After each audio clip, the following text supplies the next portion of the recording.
Now, going over to the culture part of the podcast, you have Bud Light sales plummet to a 24-year low, aggregating to them winning the award of Business Blunder of the Year, as well as being a cultural phenomenon in marketing of aka what not to do, also known as don't try to sell alcohol to minors. One would think this would be a common sense type of situation, not to alienate your core brand, your core consumers. But no, Bud Light did just that with Alyssa Heiderchild, who perhaps should be the most well-known name for marketing of our lifetimes. Not in a good way. I mean, she destroyed the brand by 30% of their sales, which, again, is terrible. Now, again, Anheuser-Busch InBev, the parent company, the big conglomerate, they have 40-plus beer brands. They're not going to go out of business.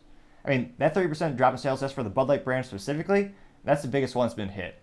The other one has been Budweiser. That's closer to around 10 to 11% down in sales. Then Michelob Ultra, that's around 3 to 4% down for sales. All the other brands have been negligibly affected. Now, the other brands have been exponentially increasing all of their sales. And actually, it's fascinating. Some people are saying, oh yeah, the industry's down.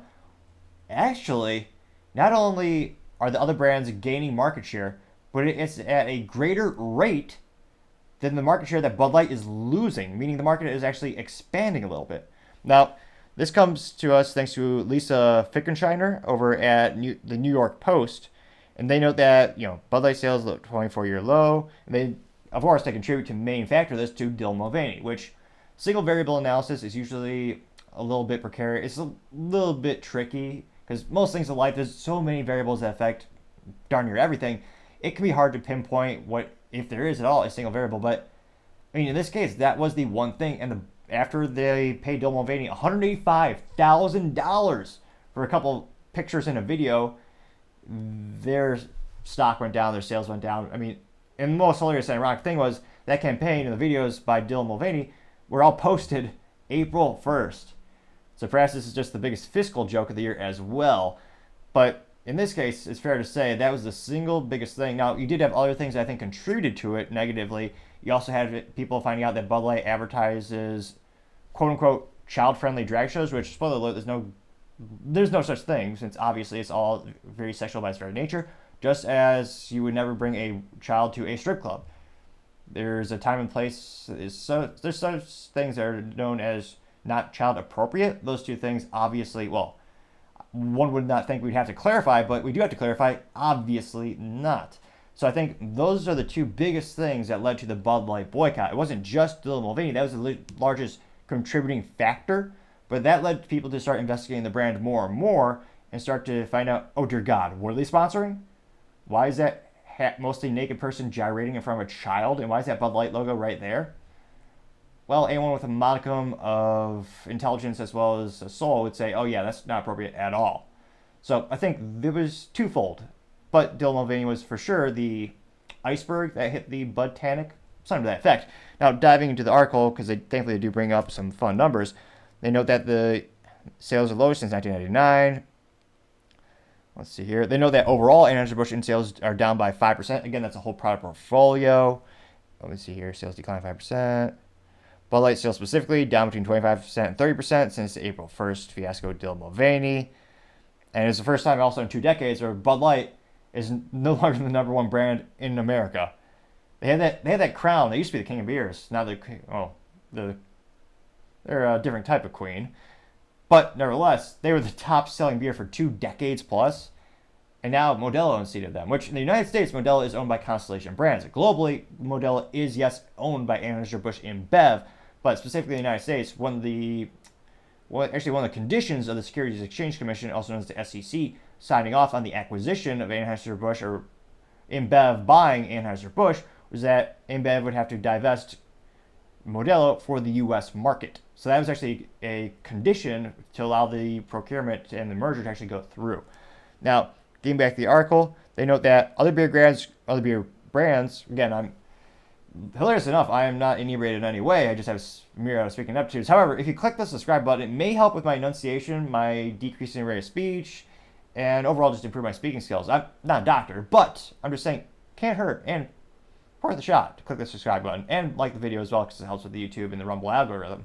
Now, going back to the article, they note that other beer brands are grabbing up some Modelo's market share, including Constellation Brands own Modelo, Molson Coors, Coors Light, Miller Lite, seeing upticks.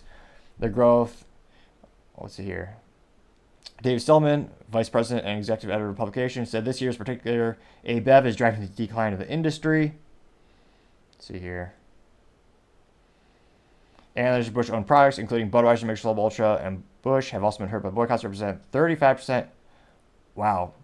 35% of all beer shipments and wholesalers to the U.S. were those three, which is a big market share. Meanwhile, Molson Coors, Constellation Brands account for 30% of Bud Light's loss, according to Steinman. Let's see here.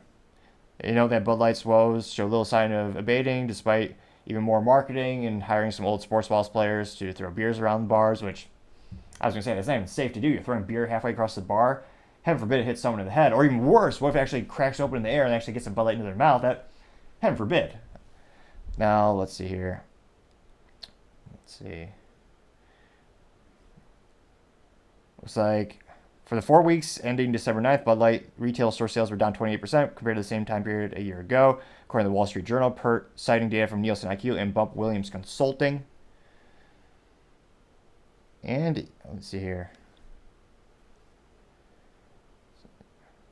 Going to the actual comment section, that's where the real fun can be. Let's see here. One of the most popular ones comes from Randy Van Peters, and he says, quote, President Calvin Coolidge said it best 100 years ago when he said, quote, the business of American business is business, unquote. He is often paraphrased, but what he meant is that a business should produce the best product possible at the best price possible. That's all. No politics or stands on the ever-shifting issues of the day, unquote. I got 82 likes. One of the most popular responses. Wow. How times have certainly changed as government has grown so much they affect darn near everything a business can possibly do. Let's see here. AU Minor says, quote, I guess this story shows how far companies will go to virtue signal. Gillette was the first, and they paid a hefty price for it. Yet, like a herd of buffalo, Budweiser, Disney, Target, NFL, NHL, Ford, GM, Chrysler all followed them over the cliff. Moral, being rich doesn't mean you are smart, unquote. I got 282 comments. See here. Bubba Blue says, quote, the, quote, Friday and other market segments left Bud Light. AB wants to shift out of those market segments, and they were fantastically successful. People in those markets are no longer buying those products. Congrats to AB on the win. Too bad AB targeted a much, much smaller market segment of trans women because its market share reflects it. As they say, be careful what you wish for. You might just get it. And boy, did AB get it. Bud Light as a brand is dead. Just pulling it off the shelves and give it a eulogy, unquote. Got 405 likes. Which they are also statistically losing shelf space at many of these major retailers, which is going to be, that's why I think they'll never get the sales they lost. Again, they're down 30%. It'll normalize next year or next fiscal year for them, because then they could say, oh, well, year over year our sales are the same, or they're up by 1%. When, historically it's still terrible relative to the long-term sales of the company. But when you lose shelf space, especially if it's a refrigerated part of a retailer, that's one of the most difficult things to get. It sometimes takes entrepreneurs decades to get inside some of these large retailers, and those retailers account for huge, massive volumes of sales. It's vital for a lot of these companies. Once you lose that shelf space, it is an uphill battle to get it back. I'll do one or two more comments here. Post censors everything right. It says, quote, support your local brewers. There's more than 10,000 beer labels in the country, and 99% of them are smarter than Bud Light's various versions of Fitzy rice beer, unquote. They got 99 likes, and a good point. I always tell people it's always best to support local. Your dollar will always go further. It's usually better quality, and the local business will appreciate your patronage much more than one of those larger corporations. Let's see here. Do one more here. Just the Dude says, quote, tremendous marketing move by that woke lady who is now on unemployment. Those gender studies degrees produce really amazing talent, unquote. Got 48 likes.